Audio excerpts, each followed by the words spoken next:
മക്കളെ, അപ്പോൾ NEET exam cancel ആയപ്പോഴേ ഇനി വരാൻ പോകുന്ന എക്സാം ടഫ് ആയിരിക്കുമോ, ഇനി അത് ഈസി ആയിരിക്കുമോ, ആവറേജ് ആയിരിക്കുമോ, ഇങ്ങനെയൊക്കെ ചോദിച്ചുകൊണ്ടിരിക്കുന്ന ആളുകളുണ്ട്. നിങ്ങളോട് പറയാനുള്ളത്, ഇതൊന്നും നമ്മൾ ആര് തന്നെ എന്തൊക്കെ പറഞ്ഞു കഴിഞ്ഞാലും എല്ലാവരുടെയും പ്രഡിക്ഷൻ മാത്രമല്ലേടാ. അല്ലാതെ അതാണ് നടക്കാൻ പോകുക എന്നുള്ളത് നമുക്ക് ആർക്കെങ്കിലും അറിയുമോ? ഇപ്പം ഞാൻ പറയുകയാണ് നിങ്ങളോട് എക്സാം ടഫായിരിക്കും, ഇതുപോലെ വേറൊരാൾ പറയാം എക്സാം ഇങ്ങനെയായിരിക്കും. ഇതൊക്കെ എല്ലാവർക്കും തോന്നലല്ലേ, അല്ല നമ്മുടെ മുന്നിൽ ക്വസ്റ്റ്യൻ പേപ്പർ കണ്ടിട്ടാണ് നമ്മൾ സംസാരിക്കുന്നത്.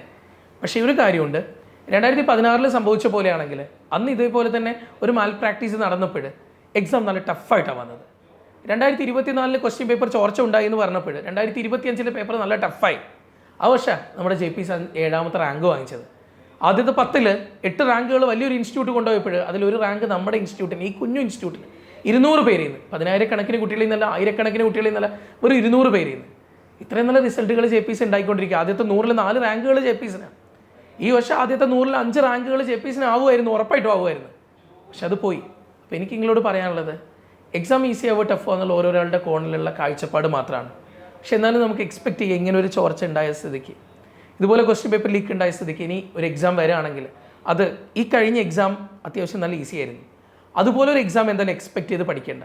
അത്യാവശ്യം ഒരു ബുദ്ധിമുട്ടുള്ള, അത്യാവശ്യം ഡിഫിക്കൽട്ടായിട്ടുള്ള ഒരു പേപ്പർ തന്നെ നിങ്ങൾ കണ്ടുകൊണ്ടേ നിങ്ങൾ പഠിക്കേണ്ടു. ആ രീതിയിൽ തന്നെ നിങ്ങൾ പ്രിപ്പയർ ചെയ്തേ പറ്റൂ. കാരണം കുറച്ച് ഡിഫിക്കൽട്ടായിട്ടുള്ള ഒരു പേപ്പർ ആയിരിക്കാം നമുക്ക് ചോദിക്കുന്നത്.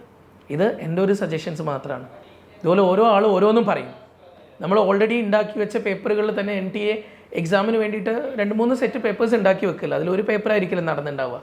ഇനി വീണ്ടും എല്ലാം ഒന്നീന്ന് തുടങ്ങേണ്ടി വരും. ഇതെല്ലാം കഴിഞ്ഞിട്ട് നമ്മുടെ എക്സാം സെൻറ്റേഴ്സിലൊന്നും മാറ്റം ഉണ്ടാവില്ല. നമ്മളിനി വീണ്ടും അഡ്മിഷൻ ഫില്ല് ചെയ്ത് ആപ്ലിക്കേഷൻ കൊടുക്കുകയോ കാര്യങ്ങളൊന്നും ഉണ്ടാവില്ല. ഓൾറെഡി പെട്ടെന്ന് തന്നെ NTA ഇനി പെട്ടെന്ന് തന്നെ ഒരു നോട്ടിഫിക്കേഷൻ വരും, എന്ന് ഡേറ്റ് എന്താണെന്നൊക്കെ.